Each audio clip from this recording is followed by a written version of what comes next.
Ég heiti Jón Gísli og ég fyrirliði landsliðs kjötiðnaðarmanna. Ég ætla að sýna ykkur hérna picanha-steikina, eða culotte eins og hún heitir líka. Ég ætla að fara í gegnum það með ykkur hvernig best að skera hana í steikur og elda hana. Eftir að elda þessa steik í heilu, þá getur verið gott að skera rákir í fituna. Ég ætla að taka hana núna í steikur á tvennan máta, bæði í þykkar steikur þar sem ég þræði hana upp á spjót. Picanha er þjóðarsteik Brasilíumanna, mjög þekkt steik þar. Ég ætla bæði að taka hana á spjót, þar sem ég tek þykka steik, og ég ætla að taka aðeins minni steikur þar sem við grillum bara beint, og svo sýni ég ykkur hvernig á að skera þar eftir eldun. Picanha-steikin er vöðvi sem liggur ofan á mjöðminni og er ótrúlega meir og bragðgóður vöðvi.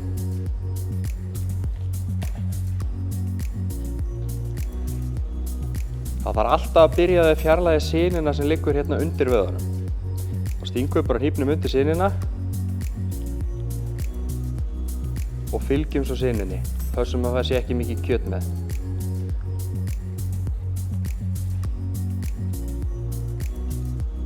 Svona.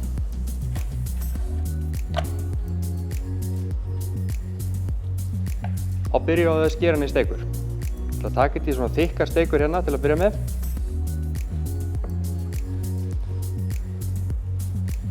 Vel þykk og aðra. Og svo tökum við þetta hérna í svona cirka tæplega 2 putta steikur.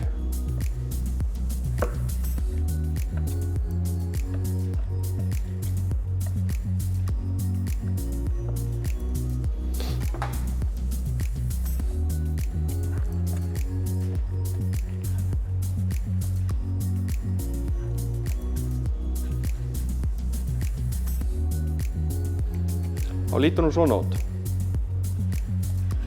Það er mjög þekkt út í Brasilíu að þeir taki picanha-steikina og steikja hana á kolum eða á opnum eldi, og þeir setja hana oftast á spjót og hafa steikuna frekar þykkar, og við ætlum að gera hérna vel þykkar og setja á spjót.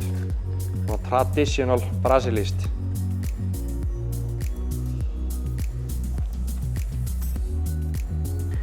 Myndum við svona U með steikinni og setjum hann á spjóti. Svo erum við með þær hérna bara venjulegar, sem við grillum það bara venjulega. Það sem mér þykir best með picanha-steikina er að salta hana bara, og það er það sem við ætlum að gera núna. Saltið eykur bragðið í steikinni, þetta er bragðmikill vöðvi.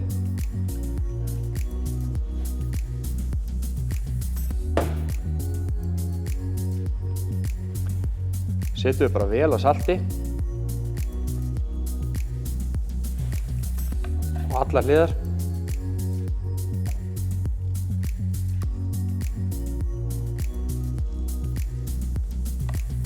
Svo hinum megin.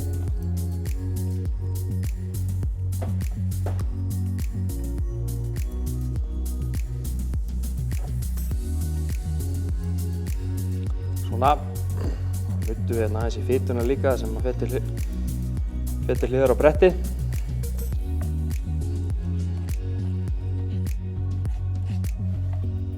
Svona.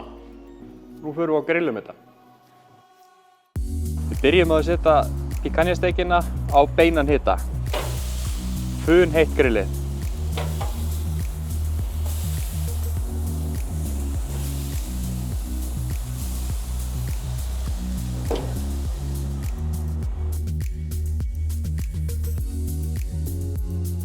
Nú erum við búin að brúna báðum hliðum, þá færum við bara steikunar upp í óbeinan hita og klárum það þannig.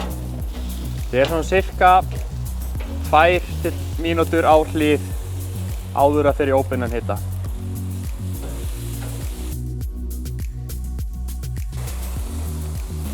Mér finnst best að taka picanha-steikina upp í svona 52 til 54 í kjarnhita og leyfa henni svo að hvíla í 7 til 10 mínútur eftir eldun.